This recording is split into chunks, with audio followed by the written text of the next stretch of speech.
Praise the Lord. கர்த்தரும் இரட்சகருமாகிய இயேசு கிறிஸ்துவின் இனிய நாமத்தினாலே உங்கள் அனைவருக்கும் என் அன்பின் வாழ்த்துக்கள்.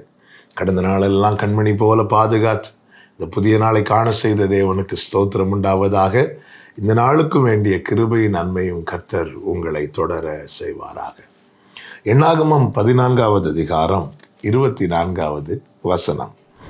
என்னுடைய தாசனாகிய காலே வேறே ஆவியை உடையவனாய் இருக்கிறபடியினாலும் உத்தமமாய் என்னை பின்பற்றி வந்தபடியினாலும் அவன் போய் வந்த தேசத்திலே அவனை சேர பண்ணுவேன். அவன் சந்ததியார் அதை சுதந்தரித்துக் கொள்வார்கள். கர்த்தருடைய பரிசுத்த நாமத்திற்கு மகிமை உண்டாவதாக. இஸ்ரவேலர் நடுவிலே கர்த்தர் காலேபை வேறே ஆவி உடையவன் என்று சொல்லுகிறார். வேறே ஆவி உடையவன் என்றால் மற்றவர்களைப் போல அல்ல என்று கர்த்தர் சொல்லுகிறார்.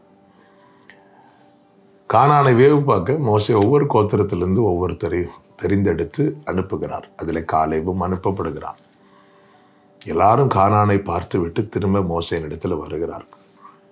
வந்து கானான் நல்ல தேசம், பாலும் தேனும் ஓடுகிற தேசம்தான் என்று சொல்லிவிட்டு கானானை சுற்றிலும் இருக்கிற சத்துருக்களை பெரிதாய் பேச ஆரம்பிக்கிறார்கள்.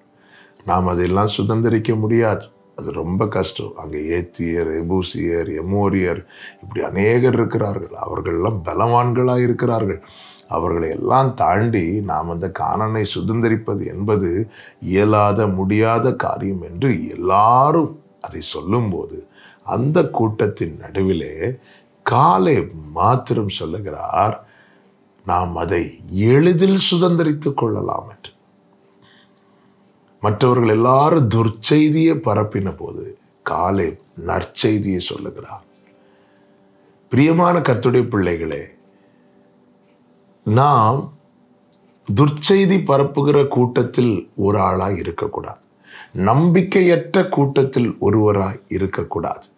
தேவன் நம்மை அழைத்தது, தேவன் நம்மை பிரித்தெடுத்தது, தேவன் நம்மை ரட்சித்தது, தேவன் நம்மோடு உடன்படிக்கை செய்தது. இதையெல்லாம் வைத்து பார்த்தால் நம்முடைய வாயிலே சத்ருவை புகழ்கிற புகழ்ச்சி இருக்காது, கர்த்தரை துதிக்கிற துதிதான் இருக்கும். இங்கே அதுதான் நடக்கிறது. 14வது அதிகாரம் அதனுடைய 9வது வசனத்தில் யோசுவாவும் காலேபும் சொல்லுகிறார்கள், கர்த்தருக்கு விரோதமாக மாத்திரம் கலகம் பண்ணாதிருங்கள். அந்த தேசத்தின் ஜனங்களுக்கு நீங்கள் பயப்பட வேண்டியதில்லை. அவர்கள் நமக்கு இரையாவார்கள். அவர்களை காத்த நிழல் அவர்களை விட்டு விலகி போயிற்று. கர்த்தர் நம்மோடு இருக்கிறார், அவர்களுக்கு பயப்பட வேண்டியதில்லை என்று சொல்லுகிறார்கள். இவர்கள் நற்செய்தி சொல்லுகிறார்கள், கர்த்தரை மேன்மையாய் சொல்லுகிறார்கள். பிரியமானவர்களே, உங்களை சூழ்ந்திருக்கிற அனைவரும் சூழ்நிலைகளையும் சத்துருக்களையும் மேன்மையாய் சொல்லும் போது நீங்கள் வித்தியாசம் உள்ளவர்களாயிருங்கள். நீங்கள் கர்த்தரை மேன்மையாக பேசுங்கள். இதெல்லாம் கர்த்தர் கவனிக்கிறார். 276 பேர் கப்பலில் பயணிக்கிறார்கள், பவுலையும் சேர்த்து. திடீரென்று யூரோக்கில் தான் காற்றடிக்கிறது. எல்லாரும் நம்பிக்கை இழந்து அமர்ந்த போது அது நடுவில் ஒருவனாய் எழுந்து நிற்கிறான். பவுல் வித்தியாசம் உள்ளவனாய் இருக்கிறான். அவன் நம்பிக்கையை வெளிப்படுத்துகிறான். கப்பற் சேதமே அல்லாமல் உயிர் சேதம் ஏற்படாது, கர்த்தர் எனக்கு சொல்லி இருக்கிறார். அந்த நம்பிக்கையில் அவன் நின்று மற்றவர்களையும் திடப்படுத்தினதை அப்போஸ்தலர் 27வது அதிகாரத்திலே சொல்லப்பட்டிருக்கிறது. நாம் வித்தியாசம் உள்ளவர்களாய் இருக்கும்போது நம்மை சார்ந்தவர்கள் பயனடைவார்கள், பலனடைவார்கள். இந்த காலேபை பாருங்கள். காலேப் வேறே ஆவி உடையவனாயிருந்து கர்த்தரை உத்தமமாய் பின்பற்றி இருந்ததுனால அவனை மட்டுமல்ல அவன் சந்ததியார் அதை சுதந்திரித்துக் கொள்வார்கள் என்று சொல்லப்பட்டிருக்கிறது. எல்லாரும் வழி விலகி போகிறார்கள்.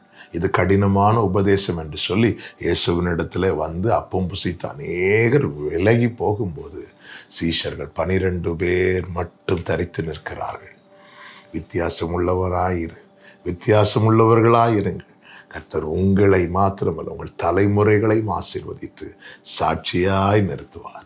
ஜெபிக்கலாமா? எங்கள் நல்ல தகப்பனே, இரக்கமுள்ள தேவனே, நீர் நல்லவர் அப்பா. எங்களோடு இந்த நாளிலே பேசின உங்களுடைய நல்ல வார்த்தைகளுக்காக ஸ்தோத்திரம். வித்தியாசம் உள்ளவர்களாய் இருக்க கர்த்தாவே கிருபை தாரும். இயேசுவின் நாமத்தில் பிதாவே, ஆமென்.